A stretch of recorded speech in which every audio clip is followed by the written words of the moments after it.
death from a drug overdose. Now, in question, whether Howard K. Stern and 2 doctors illegally conspired to give her drugs. Now one prosecutor may be kicked off the case after star witness Larry Birkhead says she tried to get him to ramp up his testimony against the defendants.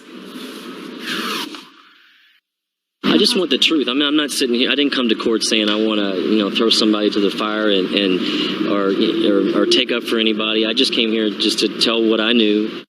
NBC's Michelle Kaczynski is live in Los Angeles outside the courthouse there. So, Michelle, Birkhead says prosecutors were frustrated because they thought that he was taking Stern's side.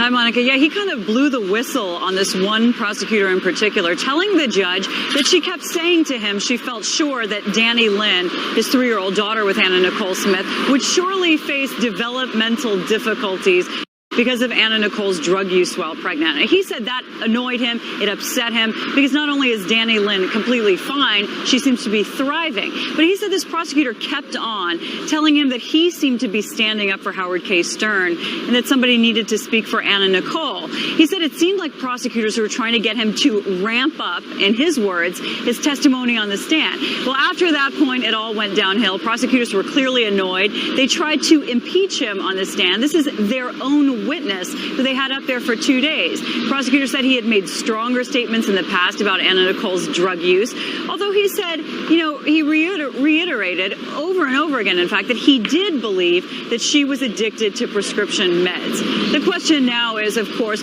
what did her doctors know about that? What did they do about it? The defense says that all these people were just trying to help her and that she was the one who wouldn't follow directions and would just take too much of her medication, Monica. All right, Michelle Kaczynski. It could be stunning to those who didn't sit through the trial and understand that the prosecution case was on shaky ground throughout. The judge really noted that when he dealt with the sentencing today. He immediately threw out the conspiracy counts against Dr. Rosevich and Howard K. Stern, saying that there was no conspiracy to break the law because Stern didn't realize it was illegal to allow his name to be used for somebody else's prescription. It's a common practice used in Hollywood to protect privacy, and that's what they're trying to do, according to Judge Robert Perry.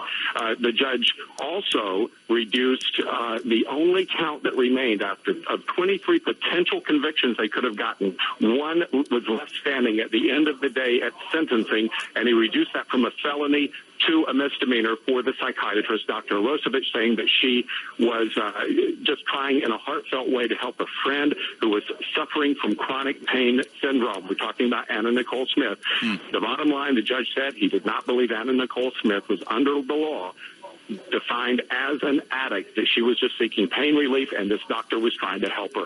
The $100 fine and the short unsupervised probation, I probably would get more if I was caught speeding on the 101 in Hollywood. And that's the shocking part, I'm sure, to so many, Alan. We've all seen the video, of Howard K. Stern taking the video as Anna Nicole Smith seems to be in a stupor, and he's talking about making money off the video. So, you couple that with her death and what's gone on today, there's going to be some say not fair. But you're saying at the end of the day, though, in a court of law, the prosecution's case was weak and confusing. Is that right? Yes, it was a kitchen sink prosecution, and there was a big drain in it, and everything drained out, and nothing stuck to the end of the sink. According to, he didn't use that analogy. That was mine. He did call it a kitchen sink prosecution earlier, though.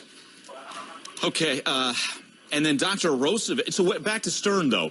He basically pleaded ignorance, and it worked? Well, it's a common practice, according to the judge, and there's a reason for it, to use somebody else's name for a celebrity. Hospitals used it. Cedars-Sinai used it. St. Joseph's used it. A long list of doctors that were not prosecuted also used the very same names, the very same techniques, and they weren't prosecuted. And the judge said, here's a guy who's not a doctor. How are you going to convict him? Real quick, any prosecution reaction?